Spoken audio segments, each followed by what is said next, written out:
கர்த்தருக்குள் அன்பான தேவ பிள்ளைகளே, ஆண்டவரும் இரட்சகரும் ஆகிய இயேசுவின் நாமத்தில் உங்களுக்கு என் அன்பின் வாழ்த்துக்கள்.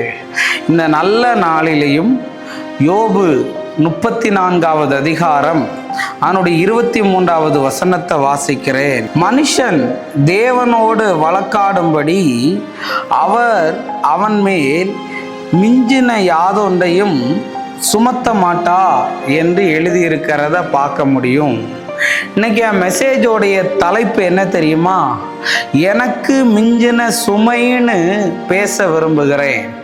ஆனால் வேத வசனம் என்ன சொல்லுகிறது தேவ பிள்ளைகளே? மனுஷன் தேவனோடு வழக்காடும்படி அவர் அவன் மேல் மிஞ்சின ஒன்றையும் சுமத்த மாட்டார்னு. இன்னைக்கு நிறைய பேர் ஆண்டவரோட சண்டை போட்டுக்கிட்டு இருக்கிறான். என்ன சண்டை தெரியுமா? இந்த பாரத்தை என்னால் தாங்க முடியலை, இந்த சுமையை என்னால் சுமக்க முடியலை, இதை ஏன் அனுமதிச்சிங்க, இதை ஏன் எனக்கு தந்தீங்க, ஏன் இப்படி என் வாழ்க்கையில் மட்டும் பண்ணுறீங்க, உங்களுக்கு கண் இருக்கா, உங்களுக்கு காது இருக்கா, உங்களுக்கு அது இருக்கா, இது இருக்கான்னெல்லாம் ஆண்டவர் மேலே நிறைய பேர் கோவிச்சுக்கிறீங்க. ஆனால் வேதம் என்ன சொல்லுது? நீ ஆண்டவரோட சண்டை போடுற அளவுக்கு அவர் உன் தலைக்கு மிஞ்சின ஒன்றையும் அனுமதிக்க மாட்டார்னு பைபிளில் எழுதி இருக்குது, சுமத்த மாட்டார்னு எழுதி இருக்கு. ஆனால் இன்னைக்கு உனக்கு நடக்கிற பிரச்சனையெல்லாம் என்ன சொல்ற தெரியுமா? தலைக்கு மேலே தண்ணி போயிருச்சு, இந்த லோடை என்னால் தாங்க முடியலை, அப்படி இடிஞ்சு போய் உக்காந்து இருக்கிறேன், இந்த சுமையை நான் எப்போ இறக்கி வைக்க போறேன்னெல்லாம் சொல்லிக்கிட்டு இருக்கிற. அவர் சுமத்த மாட்டாரு. ஒருவேளை நீ தாங்கக்கூடிய அந்த பலவீனம் கூட உனக்கு சுமையா இருந்துச்சுன்னா 1 கொரிந்தியர் 10வது அதிகாரம் 13வது வசனத்தினுடைய பின்பகுதியை வாசிக்கிறேன்.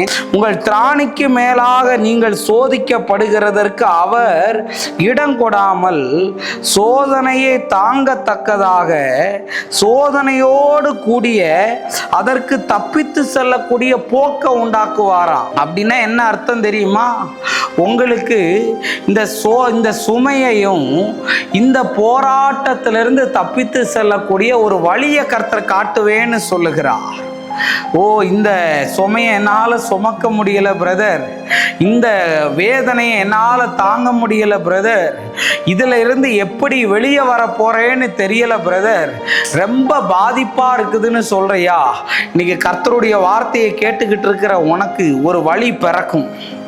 ஏதோ ஒரு காரியத்தை கர்த்தர் செஞ்சு உன்னுடைய சுமையை உனக்கு லகுவாக்கி உன்னுடைய கஷ்டத்திலிருந்து உனக்கு விடுதலையை தந்து உன்னை நன்றாய் வாழ வைக்கிற தேவனாய் இருக்கிறார். நம்ம ஜெபிப்போமா?